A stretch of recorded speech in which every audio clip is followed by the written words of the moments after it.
for heaven's sakes, my real name? Your real name. Lavenia Lambert Chambers. Lavenia Lambert Chambers.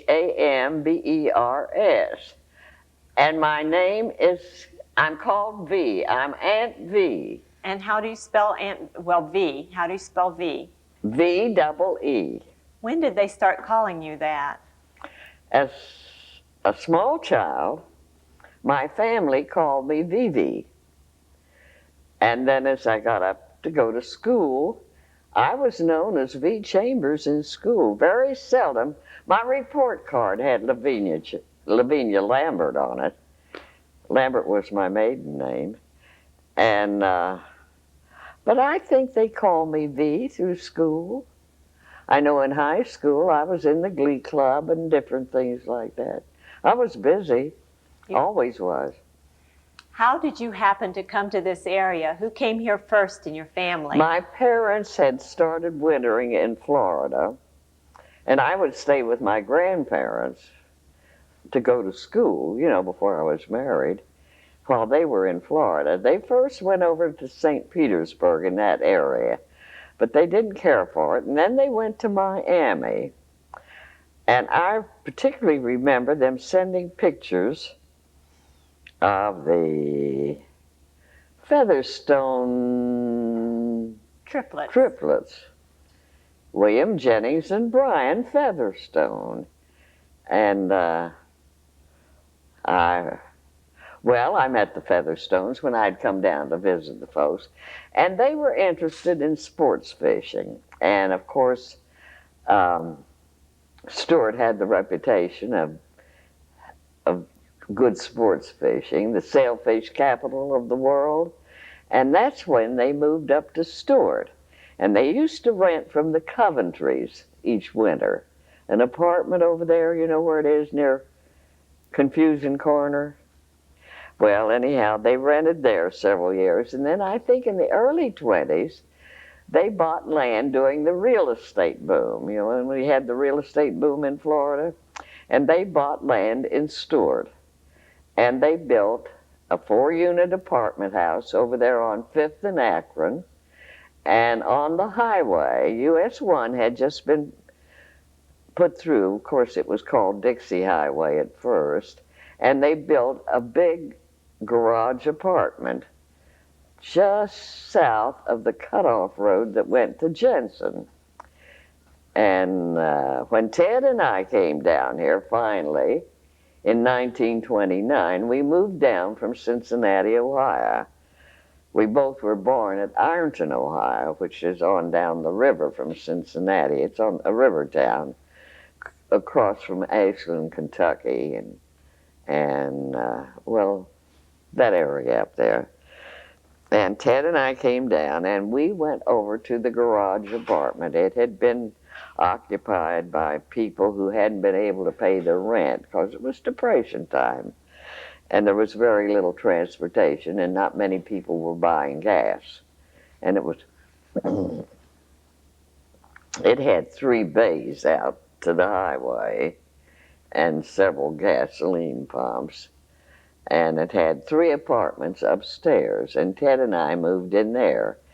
And we were there when the 33 hurricane came, and don't think we didn't feel it. I tell you that the building is still there, that 500 building, it's still there, but I didn't know whether we were going to make it through that storm because it came right up the river and really hit us with full force.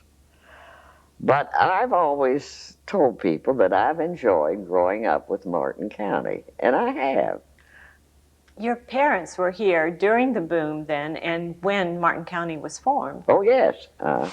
Yes, they were. Did they have any input into that, or did they talk about the way things were before you actually moved here yourself? I don't think so. They sort of accepted things as they were and took part in things. Did they suffer because they were developers and everything kind of No, I don't think it was that. The apartment house, they were just one-bedroom apartments, and there were 4 apartments. It was 2-story. And different ones tell me now that when they got married, they rented an apartment there. That was always called the honeymoon house.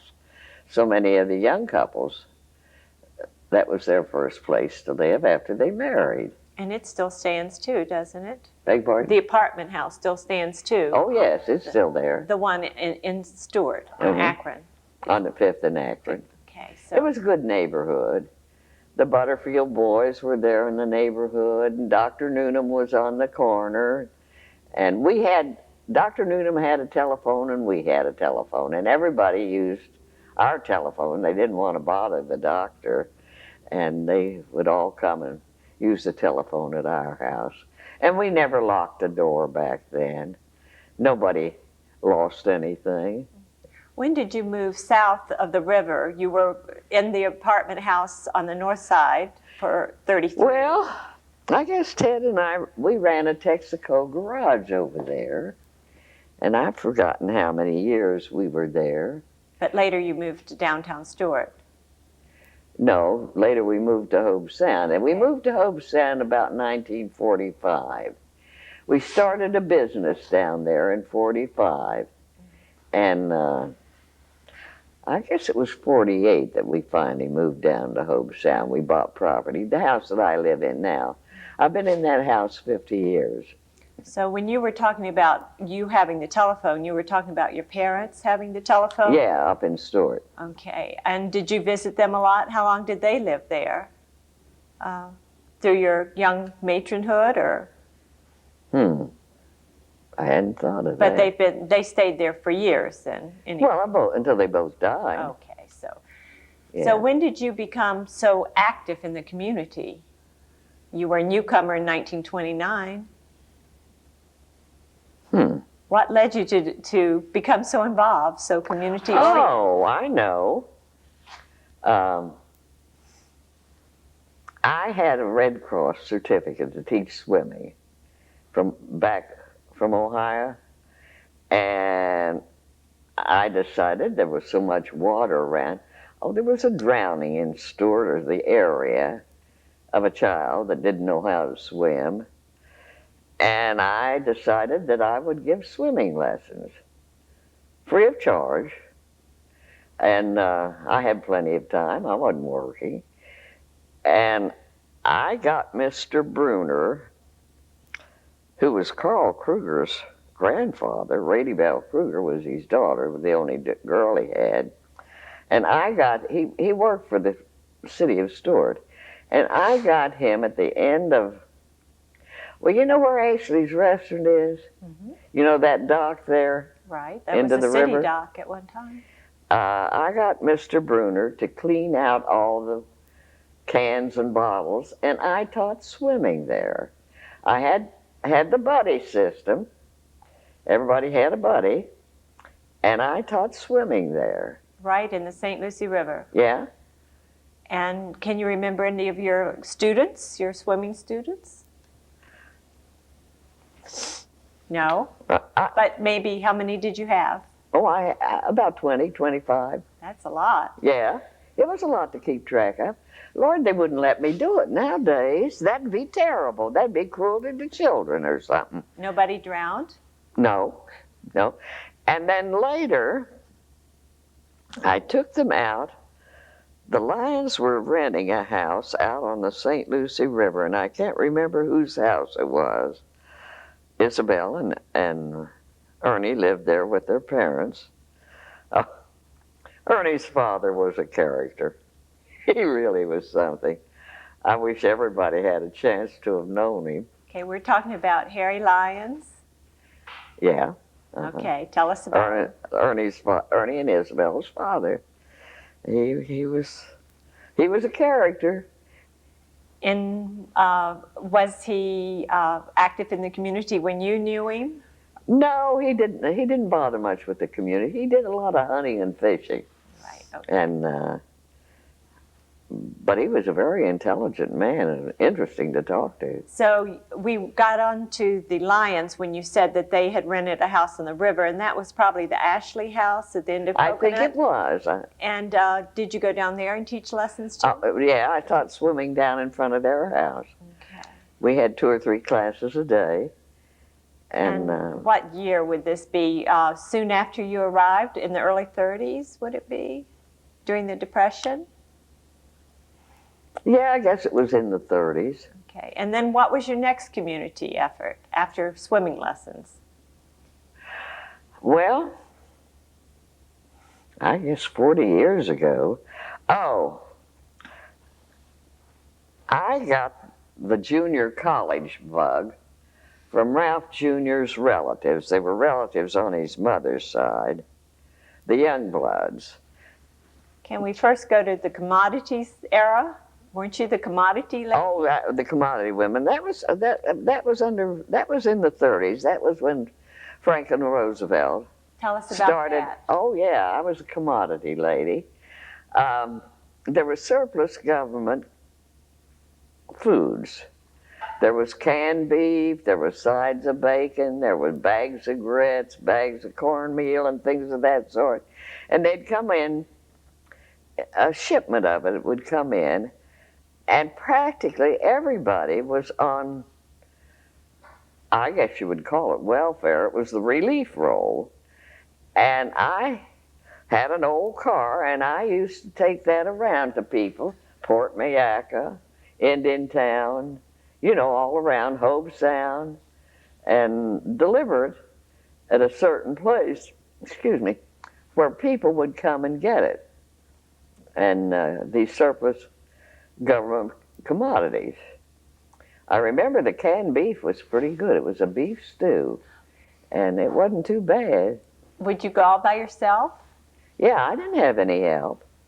Use your own car? Yeah, and my own gas. Were you paid at all? No. No, it was all volunteer work. Later, they started a labor force, and it was over there just about where the city hall is now. There was buildings along there, and I remember I was a payroll clerk there. This is when we had government money came in, federal money, that we distributed to people. And I remember one time we weren't able to give out any checks, you know, to the people on Saturday. And I remember they were all white people out there, not too many black people. And they'd picked up their cans of beef that day. And they got mad at us because we didn't have checks, payroll checks for them. And they broke the windows of the building with their cans of beef, throwing them at the windows there. And they were mad because there wasn't any payroll checks that didn't come in. Do you know any of those people today? Oh, yeah. Oh. Oh, there were a lot of rednecks. Oh. Yeah. Okay. They were pretty short-tempered. Okay. And did they have any repercussions from that misconduct? Did they get punished? no. They didn't. No. You just had your checks on time next time. Yeah. We tried to. So then let's go to the college era then, about establishment. Well, Joe and Ethel Youngblood had started Palm Beach Junior College in 1932, and I was quite impressed with it. And I borrowed money from Denny Hudson Sr. from the First National Bank. It was a Citizens Bank then. And I borrowed $300 from him. And I told him I wanted to go up and lobby. This is when our state legislature only met every 2 years, and it was the odd years. And I wanted to go up and lobby for money for a junior college for our area. I had already, with the help of John Gray and several others, had made a survey of the 4-county area. And I also got the land donated for a junior college site in Fort Pierce. It was the old dump ground. It was the garbage dump. It was county-owned property, and I got that for the college site. Oh, and it's, do you know, for years, the glass from that dump site worked up through the sod, the grass in the lawn of the college after the college was built up there. Yeah. And, You didn't worry about hazardous waste or anything? oh, nobody was allowed to go barefooted. Oh. But I served on the college for 30 years. So to have that tendency toward education, you had already served on the local school board. Oh, yeah, I'd been elected to that 4 different times. And no, 3. I served 12 years on the Martin County School Board. It was at the time that we integrated schools, but we didn't have any problem. It went very smooth. You had freedom of choice was the first thing. You could go to a black school or a white school. And I think several white students went over to the Stewart Training School just to see how it would work out. And it was, I guess, to make an effort that we could integrate, to show people that it could work. I know there were 2 or 3 white students went over to the Stewart Training. And one thing I did, I got tired of them I started a typing class at Stewart Training when I was on the school board. And they said, oh, they don't need typing. Black people don't need typing. I said, sure they do. And they started sending our old typewriters, from the white schools over there. And I raised hell about that. I wouldn't have it. If they couldn't have new typewriters, I wondered why. So I got new typewriters for them. Good for you. How did you become such a fine typist? I mean, did you have any training? Oh, no. In high school, I'd taken a classical course, and I married shortly after I got out of high school. And no, I went to work for the Hope Sound Company in 1933 when Mr. Barstow organized it. And, well, I had been his secretary, his and Mrs. Barstow's. And when he formed, he bought out the old Olympia Holdings for $25,000 and paid $40,000 in back taxes. Owed Martin County $40,000 in back taxes. And bless his heart, he was a nice man. He always said that, he used to quote scripture to me all the time about those who had a lot deserved to give a lot. I can't remember the exact wording. But he had quite a windfall in 1929. His wife had sort of a hunch that he should sell his Con Edison stock. It was a utility stock that he owned. And his wife, he called her Fanny, she said, I think you ought to sell that. And he sold it, I think it was like in August of 29. And the big stock market crash was in October of 29. But he had sold out his stock for $9 million. Now you can imagine what $9 million would amount to today in present day times. That was a lot of money back then. And he was very generous with it. He built Martin County Hospital. He built the church down on the island. He built the Banner Lake Club. He built a lot of things. He built swimming pools, too. He had a swimming pool on his estate down on Jupiter Island. Oh, and back in those days, we didn't have any swimming pools in Martin County. People didn't have them. There was one at the Sunrise Inn, finally, and then there was 2 pools, a children's pool and a Olympic-sized pool, at the Riptide Club. Now, the Riptide Club was a private club of individuals. I've forgotten what the dues were a year, And I'd forgotten the name of the people who built it. It was out on the river. Right. It's where Pierpoint Condominium is today and Fisherman's Village, right there. Is that where it is? Fisherman's Paradise, right there, off St. Lucie Boulevard. Yeah.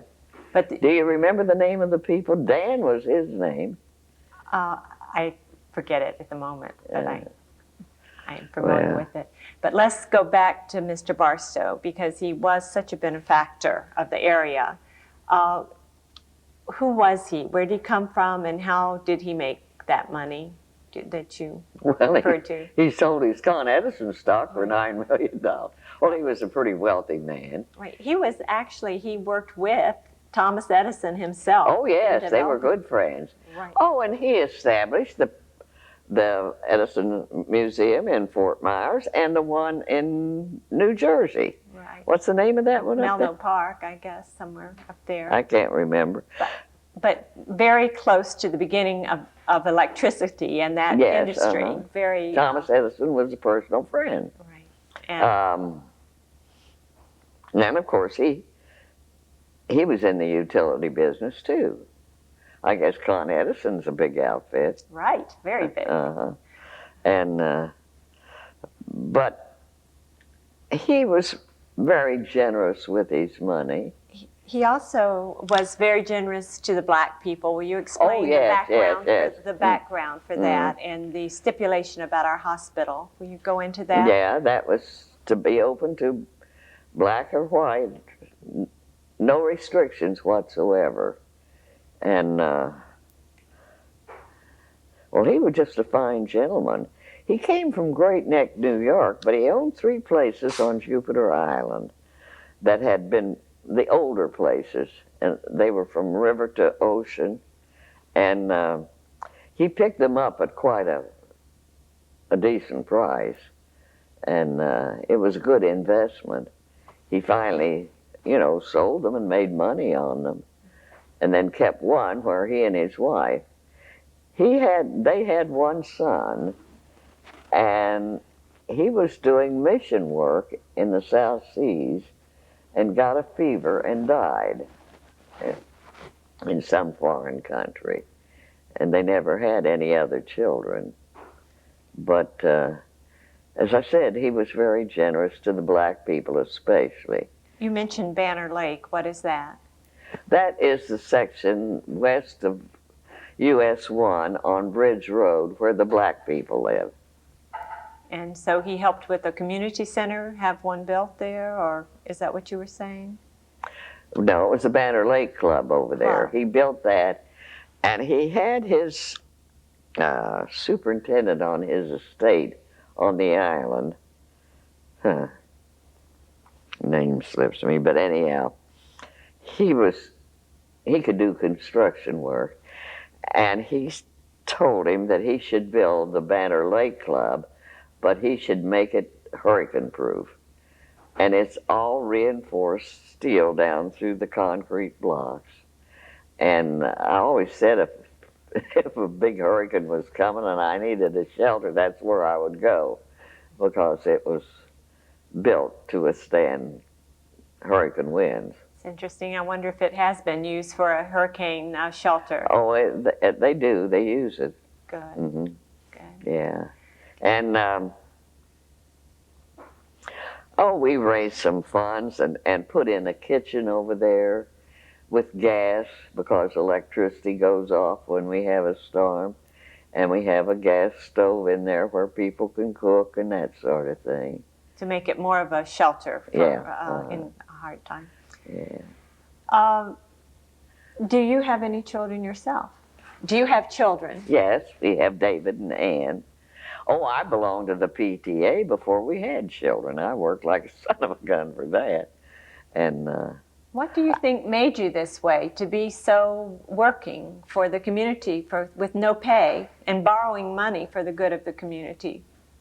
Well, I don't know that it was any great asset that I had, but I was always interested. My grandmother said, "Vivi, don't ever lose your spirit of enthusiasm." She said, even as a little child, I was always very enthusiastic about everything that I tackled and everything that I did. And she told me not to lose that great talent that I had of being enthusiastic about things. And I think when I got into anything, it was just wholeheartedly that I tackled it. And I wanted it to be a success. So this just was born in you. When were you born, V? I was born January 4th, 1908, So that in Ohio. So that makes you how old? It's hard to believe. 92 plus. So, and you're still doing things for the community, aren't you? Yes, somewhat. So, I'm working with the Civic Association down at Hope Sound, and also the Apollo School Foundation Incorporated, that we're going to do something about the two-room school building where 21 people still live in Hope Sound that attended that school. It was 1st through 5th grade. why do the streets have such funny names, and why do we have Apollo and all these names of Greek gods in Hope Sound? Well, I think it was that The Olympia? Olympia Holding Company. Tell us a little about that. Well, it started back in the early 20s when this was Palm Beach County, or that was Palm Beach County down there. Well, I guess it was Palm Beach County where it started was. Wasn't in 25, because that was Martin County then. Well, before 1925, we were Palm Beach County all the way to the St. Lucie River. Yeah, for that's that what era. You told me. Well, it's a subdivision, isn't it? Beg pardon? It's a subdivision, isn't it? Yeah. And with all those names, and it has. Well, there was Olympia and Picture City, and it was going to be a big Hollywood motion picture industry there. It's what they planned originally, and then the boom went broke. I guess it was after the 26 hurricane that it folded. Prior to that, golly, most of the stuff was bought on paper. You put $5 down and buy a bunch of land, and from there go on. But So in Hope Sound, you have street lights and sidewalks and Yeah. strange names for streets that go with Greek mythology, yeah, and that goes back to the boom time. Mm-hmm. So, those were good sidewalks and good streets. Fire hydrants, water pipes. We had a good water company. We had the big tank up on the hill for water storage. Best water in the country. We didn't have to have it treated or anything. Came through that, it filtered itself through the sand ridge up there. And it was... when we talk about the Hope Sound Company and everything, is that water company, was there a connection between the Hope Sound Company and that water tank and all that, things from Olympia? I think so. I think they had the water company back then, because they had the big tank, storage tank up on the hill. They had Picture City on the side for Yeah. years. So, okay. Yeah. And, well, that school building over there, the two-room school, it was the town hall. And the Presbyterian Church at Hope Sound started there in 1926. I have pictures of it. When they started the Presbyterian Church there in 1926, when it was Olympia. And Well, let's go on to Camp Murphy era and the World War II. So you worked at Camp Murphy? yes, I did. And I also did an awful lot of volunteer work with the USO and different things like that. And street dances and all that sort of thing. I wore out more shoes dancing with soldiers that were stationed there. They had a complement of about 6,500 military people there, officers and servicemen, and it was a very highly secretive place. We didn't mention the name, but that's where radar was taught, during World War II. And I remember Ed Menninger, who owned the Stuart News in those days, he said he couldn't write about it because he didn't know what it was. And we didn't talk about it. And you had to be really checked out to even get a job there. And very high security. You have that picture with so many people from the community at Camp Murphy, and you're one of them. Will you tell me what they were doing at Camp Murphy? They were with the post engineers, and the post engineer had charge of all the buildings, the construction of them and the whole bit, and the maintenance of them. And quartermaster did mostly, with supplies and that sort of thing, but we were in charge of all the buildings. And I remember when I was the last civilian employee there, when they were dismantling and doing away with it. It was only there 2 years, Camp Murphy was.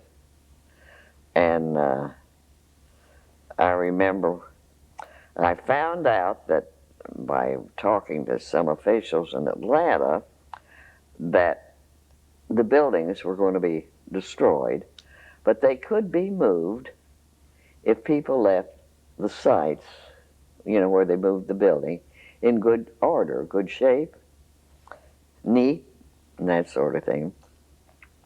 So I got busy calling people and telling them. And I can see around Martin County quite a few of them in Stuart, and the chapel went up there. It was there on 4th Street, East Ocean Boulevard, where the bank is now. That's where St. Joseph's Chapel was back then. It was a nice white church, white siding. You got pictures of it? Yes, we'll show some pictures. Yeah. And the Red Cross building, wasn't that Camp Murphy building? Yeah. Now it's gone. Yeah. And I see a lot of the houses up there that came from Camp Murphy. Kurt Whitaker was telling us the other day about his boatworks, is the old dining hall. Yes, it is. Yeah, it is. That's right. Well, for heaven's sakes, I'd forgotten about that. Right. So you also were on the scene when the submarine, or tell us about the incident. Well, I'll tell you, I was chaperoning Ralph Hartman's 18th birthday. It was on the 21st of February, 1942, I think. He was born in 24. That'd be right, his 18th birthday. And Ted and I were chaperoning that group of young people who loved to dance to jukebox music. And they couldn't go up to Seymour's. That's where the older folks went. And up at Seymour's, they had beer and alcohol drinks and that sort of thing. Dance your head off. But we couldn't take the kids up there. We took them to Fogarty's, and Fogarty's had a jukebox and Cokes and hot dogs. And I remember we were there. Oh, we were just breaking up. We always broke up around 11 o'clock. And my land, I tell you, it jarred the socks off of us. A terrible explosion. And we just knew the Germans had bombed Roosevelt Bridge. I'm just sure that's what happened. Oh, I think we got in the car and went over to the beach, over the ocean, see what happened over there. There wasn't anything there. And then we came back and we stopped at City Hall, where it's right next door to the drugstore. They were open all night, some police around there. They didn't know what it was. And I stopped and picked up, Ted had given me a little bulldog for Christmas that year, and we stopped at my mother's out there on 5th in Akron to pick up the dog to go on to Hobe Sound. And we just got in at Hobe Sound when I got a call from Mrs. Scranton over on the island. She says, V, you and Ted come just as fast as you can, bring clothing. Says, the boat was torpedoed right off the shore here, and a lifeboat with 25 men brought them to shore here at our place, and they're coming into the house now. Bring clothing, bathrobes, men's clothing, and come on over and help us. So I got over there and I got on the telephone and I called everybody on Jupiter Island. It was during the season, you know, in February, and told them to bring food and clothing, and they did. It was really something.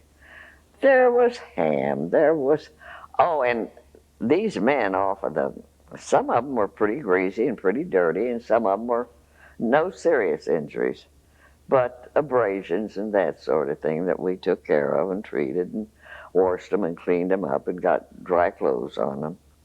And it happened, you know, at 11 at night, and many of the crew were in their bunks, and they came in just shorts, and some of them just had towels wrapped around them. So we took care of them, and who was Mrs. Scranton? Yeah. Who was she? Tell us. Oh, well, very wealthy person from Scranton, Pennsylvania.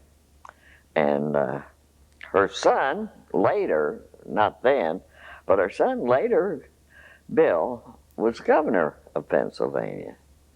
It's a wealthy family, had a house on Jupiter Island. And but she could handle this excitement pretty well? Oh, yeah. Describe. Oh, and she had, you know, everybody was taking first aid classes. This was during the war. And there was one at the island school. Somebody was teaching it there. And she had taken that course, and she had bought her Red Cross first aid kit, you know, had everything in it that you need, with a Red Cross on it, and first aid printed on it.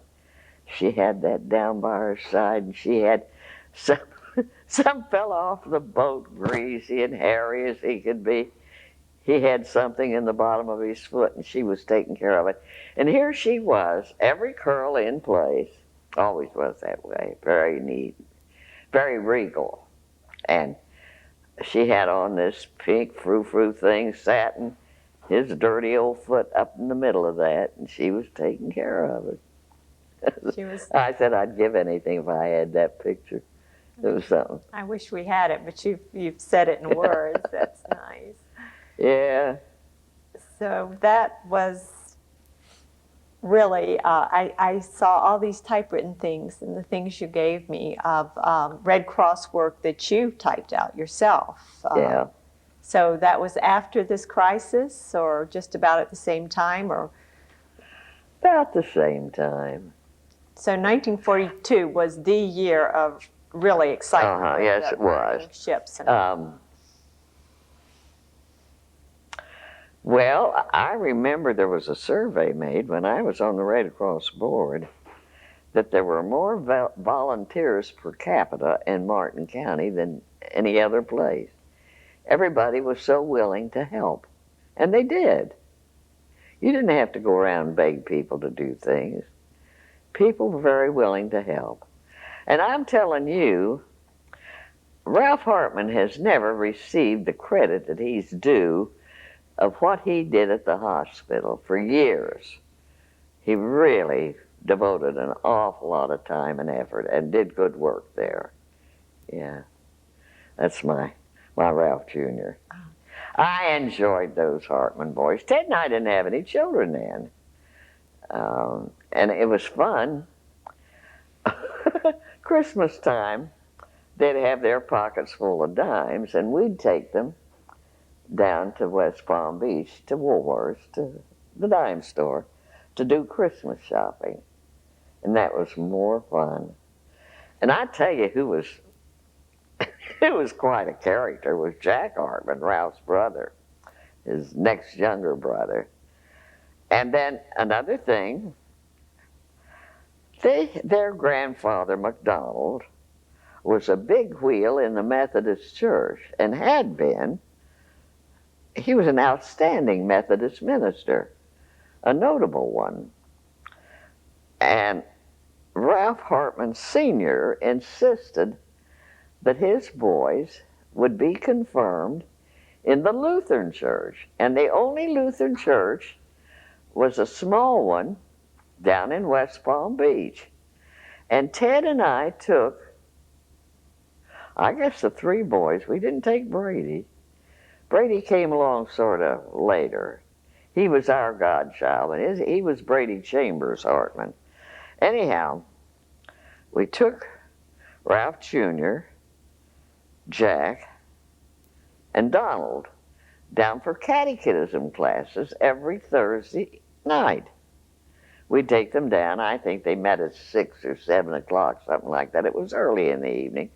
And then we'd take them to Morrison's cafeteria for supper. And that was a big outing for us. I bet. They were something. You were talking about how it was easy to get volunteers for the Red Cross. Yeah.